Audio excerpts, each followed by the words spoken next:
I'm jet lagged, so I'm treating myself like a baby who's getting on a schedule.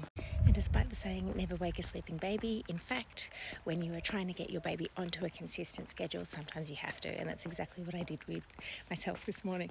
I would very much still like to be asleep. My whole house is asleep right now, but I set my alarm.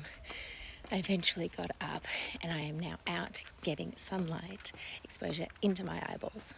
You want to play with light and dark when you're trying to get a baby onto a consistent sleep schedule. Train their brain when to produce melatonin, when to get tired, when to be awake. I'm also starting to move my body more. It's been a sedentary couple of days with so much travel, and I need to be exerting some energy in order to be tired enough tonight to go to bed. The key to your baby's naps and overnight is also that they need to physically exert themselves. Even as a young baby on a mat, get them down on the mat and get them playing and moving physically. I'm also going to be having breakfast at the time I would normally have breakfast. And if I was a baby, I'm going to be having naps at the time I'm meant to be having naps, even if there's a little bit of overtiredness and grisliness at play. Distraction therapy.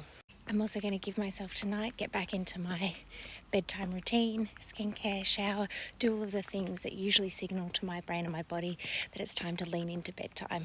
And then I'm just going to give it time. Luckily, this isn't a huge time difference for us, but it just feels significant enough that I still think it's very much the early hours of the morning / middle of the night. And couple that with like a borderline red eye flight and 2 children and a bit of the blues after coming home after being away for so long, I'm definitely feeling it. So I'm just going to let it ride out. It'll only take a couple of days, but those are the steps that I'm taking. And it would be the same if I was a baby.